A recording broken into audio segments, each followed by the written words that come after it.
இன்னைக்கு vocabulary செஷன்ல வந்து we are going to learn 10 different phrasal words வந்து நம்ம பார்க்க போறோம். இப்போ நம்ம லிஸ்ட்ல இருக்கக்கூடிய வேர்ட்ஸ் வந்து ஒன் பை ஒன்னா பார்க்கலாம். ஃபர்ஸ்ட் வேர்ட் டேக் ஓவர் அப்படின்னு சொல்லுவோம். டேக் ஓவர் அப்படின்னா என்னன்னா, நீங்க வந்து அதுக்கான ரெஸ்பான்சிபிலிட்டிஸ் எடுத்துக்கிறது. ஃபார் எக்ஸாம்பிள், ஆல்ரெடி வந்து நம்ம ஒரு டீம் கிட்ட ஒரு ஒர்க் கொடுத்துருக்கீங்க, அது வந்து சரியா நடக்கலன்னு வச்சுக்கோங்களேன். இப்போ நம்ம என்ன பண்ணுவோம் அப்படின்னா, இனி நீங்க இந்த ப்ராஜெக்ட் பண்ண வேணாம், இதை வந்து அந்த டீம் வந்து டேக் ஓவர் பண்ணிப்பாங்க அப்படின்னு சொல்லுவோம் இல்லையா. அப்படின்னா வந்து அன்னையில இருந்து அந்த விஷயத்த வந்து வேற ஒருத்தவங்க அவங்க கண்ட்ரோல்ல வந்து எடுத்துக்க போறாங்க, அந்த ரெஸ்பான்சிபிலிட்டிஸ் அவங்க எடுத்துக்க போறாங்கன்னு அர்த்தம். இந்த இடத்துல they are going to take over our project from now on அப்படின்னா நம்மளோட ப்ராஜெக்டை இப்பத்துல இருந்து அவங்க எடுத்துக்க போறாங்க அப்படின்னு. Quite pleased that if anyone was going to take over the project, it would be Clint. I believe you will sell the idea to Levison, and then I will let Levison have the brilliant idea of letting Larry take over the project from me. Next word is fill in for.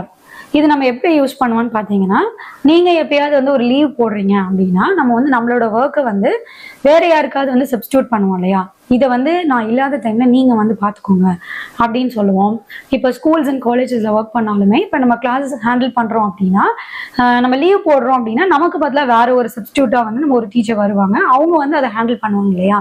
இந்த மாதிரி டெம்பரரியா ஒரு விஷயத்த ஒருத்தருக்கு பதிலாக இன்னொருத்தர் வந்து substitute பண்றதை வந்து fill in for அப்படின்னு நம்ம யூஸ் பண்ணணும். எனக்காக நான் அவர் அந்த டாஸ்கை பண்ண சொன்னேன் அப்படின்னு சொல்றதுக்கு தான் I asked him to fill in for me அப்படின்னு சொல்லணும். Yeah, so we had to bring someone else in to fill in for this event. Why don't you two fill in for me? Next word in our list is prepone. Prepone அப்படின்னா என்ன அர்த்தம்னா, postpone நிறைய பேர் வந்து கேள்விப்பட்டிருப்பீங்க, அதோட opposite தான் வந்து ப்ரீபோன் அப்படின்னு சொல்றது. ப்ரீபோன் அப்படின்னா ஒரு விஷயத்த வந்து நம்ம பிரிங் ஃபார்வர்ட் பண்றதுன்னு சொல்லுவோம். இப்போ சாட்டர்டே நடக்க வேண்டிய ஒரு மீட்டிங் வந்து நம்ம முன்னாடி கொண்டு வந்துடும், ஃப்ரைடேவே நடக்க போகுது அப்படின்னா அதை வந்து ப்ரீபோன் ஆயிடுச்சு அப்படின்னு சொல்லுவோம். அதே வந்து சாட்டர்டே நடக்க வேண்டிய மீட்டிங் வந்து அடுத்த மண்டேக்கு தள்ளி வச்சுட்டாங்க அப்படின்னா அப்போ வந்து நம்ம என்ன சொல்லுவோம்னா போஸ்ட்போன் அப்படின்னு சொல்லுவோம். ப்ரீபோன்னா பிரிங் ஃபார்வர்ட், போஸ்ட்போன் அப்படின்னா வந்து அதை பின்னாடி ஒத்தி வைக்கிறது அப்படின்னு நம்ம எடுத்துக்கலாம். இப்போ 5 o'clock நடக்க வேண்டிய மீட்டிங் 3 o'clock நடக்க போகுது அப்படின்னா இப்படி நம்ம சொல்லலாம், the meeting has been preponed to 3 p.m. Similarly, the meeting has been postponed to next Monday. அடுத்த மண்டேக்கு இந்த மீட்டிங் வந்து தள்ளி வச்சுட்டாங்க அப்படின்னு சொல்றோம். Then postpone it. Assuming they don't postpone it again. Yeah, but now we have to postpone the rehearsal. Next 2 words வந்து பாத்தீங்கன்னா call on and call off. பார்த்தா வந்து சிமிலரா இருக்கிற மாதிரி இருக்கும். கால் ஆன் அப்படின்னு சொல்றோம், கால் ஆஃப் அப்படின்னு சொல்லுவோம். ஆனா இது வந்து டோட்டலி டிஃப்ரெண்ட். கால் ஆன் அப்படின்றனா என்ன அர்த்தம்னா விசிட் பண்றதுன்னு அர்த்தம். இப்போ அவங்கள வந்து அவங்களோட ஒர்க்கிங் ஹவர்ஸ்ல நான் வந்து மீட் பண்ணுவேன், விசிட் பண்ணுவேன் அப்படின்னு சொல்றதுக்கு I will call on the professor during her working hours அப்படின்னு சொல்லலாம். ஒரு விஷயத்த வந்து ஒரு மீட்டிங்கோ இல்லை ஆல்ரெடி அரேஞ்ச் பண்ணியிருக்கிற ஒரு விஷயத்த நம்ம வந்து கேன்சல் பண்ணுறதுக்கு கால் ஆஃப் அப்படிங்கிறத யூஸ் பண்ணணும். The manager called off the meeting அப்படின்னா த மேனேஜர் வந்து அந்த மீட்டிங்கை கேன்சல் பண்ணிட்டாரு அப்படின்னு அர்த்தம். You want me to call off the ceremony for that? Who sent you? It is a direct order to call off tomorrow morning's attack. இப்போ fill in அப்படின்றத எப்படி யூஸ் பண்ணணும்னு பார்க்கலாம். fill in for அப்படின்னா ஒருத்தருக்கு பதிலாக சப்ஸ்டியூட்டா ஒருத்தர் வந்து டெம்பரரியா ஒரு டாஸ்கை பெர்ஃபார்ம் பண்றது அப்படின்றத நம்ம பார்த்துருந்தோம். இப்போ வந்து பாத்தீங்கன்னா fill in அப்படின்னு யூஸ் பண்ணிருக்கோம். for இந்த இடத்துல நமக்கு வராது. fill in அப்படின்னா ஒரு ஃபார்ம் இருக்கு இல்லையா, ஒரு ஃபார்மை வந்து நம்ம ஃபில் பண்றது, அதுக்கு வந்து fill in அப்படின்னு யூஸ் பண்ணலாம். நீங்க எனக்காக இந்த ஃபார்மை ஃபில் பண்ணி தரீங்களா அப்படின்னு கேட்கறதுக்கு could you fill in the form for me? Sort of fill in the blanks questions, actually.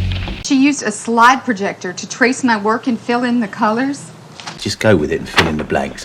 Work on, take on அப்படின்னு சொல்லுவோம். ஒர்க் ஆன் அப்படின்னா என்ன அர்த்தம்னா, நீங்க வந்து உங்களுடைய டைம் இல்லை உங்களுடைய எஃபர்ட் போட்டு அந்த விஷயத்த வந்து என்ன ஏதுன்னு பார்க்கறதுன்னு சொல்லுவோம் இல்லையா, அதை தான் வந்து ஒர்க் ஆன் அப்படின்னு சொல்லுவோம். இப்போ ஒருத்தர் வந்து ஒரு டாஸ்க் பண்ணியிருக்காரு, அதுல ஏதோ ஒரு இஷ்யூ இருக்கு, சரியா பண்ணல அப்படின்னா அது என்ன ஏதுன்னு கொஞ்சம் போய் பாருங்க அப்படின்னு சொல்லுவோம் இல்லையா. அந்த மாதிரி அது என்னன்னு பாருங்க அப்படின்னு சொல்றதுக்கு ஒர்க் ஆன் இட் அப்படின்னு நம்ம சொல்லுவோம். குறி ஒர்க் ஆன் த இஷ்யூ அப்படின்னா அந்த இஷ்யூ என்ன அப்படிங்கிறது என்ன ஏதுன்னு பாருங்க அப்படின்னு நம்ம சொல்றோம். டேக் ஆன் அப்படின்னா என்ன அர்த்தம்னு பாத்தீங்கன்னா, டேக் ஆன் அப்படின்னா நீங்க வந்து அதுக்கு ரெஸ்பான்சிபிலிட்டிஸ் எடுத்துக்கிறது, அவங்களுக்கு பதிலாக அந்த ரெஸ்பான்சிபிலிட்டிஸை கண்ட்ரோலை நீங்க எடுத்துக்கங்கன்னு சொல்றதுக்கு டேக் ஆன் அப்படிங்கறத யூஸ் பண்ணுவோம். could you take on that அப்படின்னு சொல்லணும். You know, it's incredibly brave of you to take on the role of Helena. But Lewis isn't responsible for me getting to work on this. The last word என்னன்னு பாத்தீங்கன்னா sort out அப்படின்னு சொல்லுவோம். ஒரு ப்ராப்ளத்தை resolve பண்றதை வந்து நம்ம sort out, settle பண்றது, அது என்னன்னு பார்த்து ஃபுல்லா வந்து அதை சால்வ் பண்றதை தான் நம்ம என்ன சொல்லுவோம் அப்படின்னா சார்ட் அவுட் அப்படின்னு சொல்லுவோம். இப்போ ப்ராப்ளம் இங்கிருந்தா வந்திருக்கு, அதை நீங்க தான் வந்து தீர்க்கணும். You need to sort out the problem அப்படின்னு சொல்லி நம்ம யூஸ் பண்ணலாம். She needs to sort out her priorities.